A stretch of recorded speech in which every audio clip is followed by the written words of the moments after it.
this is the boat driver that was assaulted by that honorable member that claimed that he's a senator. The reason why I say that claimed that he's a senator, because I discovered this morning that that man is not a senator. So this is the guy that I assaulted. Now, we have seen the video, we saw all what transpired, we saw the horrible things he said to you, we heard him call you monkey, rats, all the derogatory things he said to you. Now the question is, what happened after that video? Please. Okay, so after the video, he called some police officers. I don't know the division they were assigned to. Okay. And then they bundled me to the station.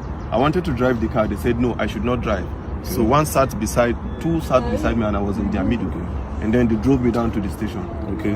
When they drove me down to the station, they said I should go inside. I had calls. They didn't allow me to take my calls. Okay. So they were not asking what happened. They didn't ask me. They were asking people that were not there, the police officers. And then the police officer quickly said, I went to Honorable's house and I was fighting the Honorable. I kept mute. Did you show them the video? I have not shown anybody the video as at that time. Okay. They've not even the security person that came to bear witness as at that time have not seen the video. Okay. As at that time. Okay. So they now referred us to crime, that we should go to crime. So we went to crime. The man was not asking what happened. As I was explaining, initially I didn't explain. The man now said he cannot actually hear from one side. The other person has to come to actually give his own side of the story. And then the police officer said, when they said I fought him, they now said no, they should go and bring the man. Immediately his security man now called him, and they passed the phone to the IPO that was in charge of the case. And then the IPO was now talking to him on the phone and stepped out of the office where we were. And after some time, he came back and said he wants to go and do investigation at the Honorable's house. Okay, the IPO left you at the station at the station. He wants to go. Which station was this? Maitama police station. So it happened within Maitama? It happened within Maitama. Okay, so the IPO left you at the station and went to the Honorable's house. Okay. And then after, they kept me there for over 2 hours. I was behind, I was at the counter. I was not detained though. They kept you behind the counter? They kept me behind the counter. And then after 2 hours plus, he came back. And then he was now like, why did I record the video? Why did I now change He that was for not you? trying to change the narrative. And I asked him, is there a part of the law that says I cannot record what somebody is doing to me? He was becoming a threat to me. And I had to take evidence so that people will know where I am. By this time, was the honorable member there? He wasn't there. He was at home? He was at home. So then I gave me a form to fill, to write my own statement as to what happened. As I was writing, the honorable I came. And then when he came, he started talking and he was shouting. Even at the station? Even at the station. He was calling you names? Calling me names. Like, I still kept mute and I was looking at him. So my colleagues were talking to him. Me, I've already had my own fair share of trauma from him. I don't want to actually have any engagement or any encounter with him.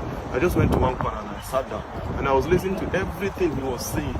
All the names he was calling me. You common boat driver, you're a poor man, you have pride in your poor, you have this, you have that. I kept mute. I said, so the problem you have now is a poor man cannot speak, that I'm in Nigeria and I shouldn't be treated as a foreigner in this country. As I'm from Delta State and I cannot be treated, I cannot have you treat me like a foreigner in my own. Now, when did you leave the station? I left the station at about, I think some minutes to 3 or so. Where's your car?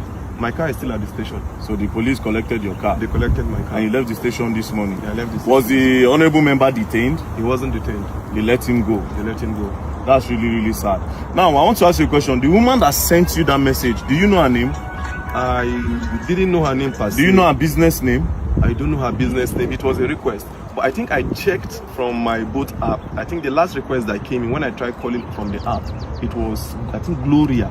Gloria? Yeah. Because she said something in that video. She said something like, and do you know who he is? She was also supporting him. That's why I'm asking you that if you know who she is.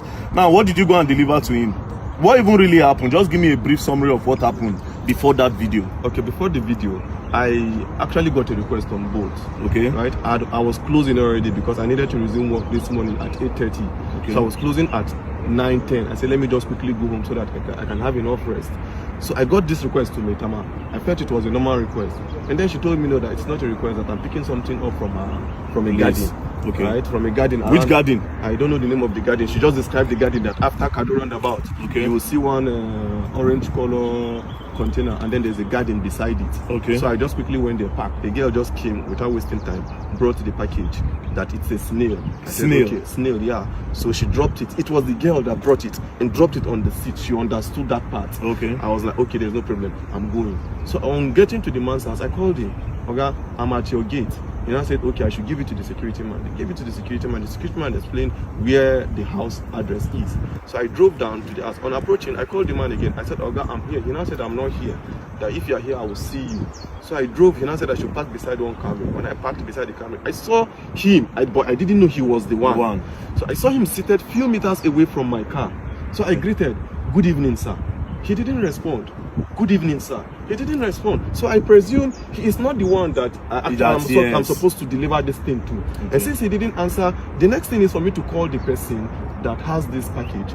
The next thing I dialed the person's number, and his phone rang. And then the next thing he was like, are you stupid? Are you mad? Are you a fool? Bring my stuff for me. So I was not happy at the way he talked to me because I was doing my professional job, right? I was not happy. So I was like, okay, this thing you're saying to me, it has not gotten to it. Normally, I'm not even supposed to bring this thing to you. You are supposed to come and pick it yourself. Yeah. That was the only thing that got him angry. You are asking me to come to your car to pick my stuff? Are you okay? Do you know who you're talking to? It's okay. I can see the anger on your face, don't worry. The truth is that Nigeria is for everybody. Nigeria is not for one person. If an honorable member will be treating people like this, then just imagine what the president is supposed to do. Now, I need to remind you, we are all clamoring for the youth to come to power. See this one and our youth. I always say something. The youth are looking for a better. They are not trying to make this country better, a lot of them. They want to get power to do worse than these people because they have a better way of hiding this evil than these old men in power. But nevertheless, the man does not have immunity. I just discovered that he's not a senator. So actually pursue this case. And I believe that the law will take its course. We'll go to, I've heard a lot of things about Maitama police station, which I'm not going to say, but I believe in the new commissioner of police that have been moved here, commissioner of police Disu. So this case will be reported to him directly, and I believe that the law will take its course. So don't worry. You said you are not feeling well. I'm not feeling well. He hit me on my chest severally. He was just hitting me on my chest, and I stayed mute. I was looking at him. So when he was becoming much of a threat to me, initially I did not record because I didn't go there with intention of fighting. If I went there with another motive, I would start recording from the very beginning. It was when he was becoming a threat, when he said he would pay 50 million naira and then they would delete me. And look at me, this cheat. He was just calling me all sorts of names. You pay 50 million and they will delete you. He will pay 50 million naira to somebody, to people, and then they will kill me and nobody will say anything. And when I noticed he was actually, this thing is becoming what I never expected, I quickly brought out my phone and you recorded. And I started recording. Don't worry, we'll go and write a petition and we'll take it up. Oh, Allah, more they go.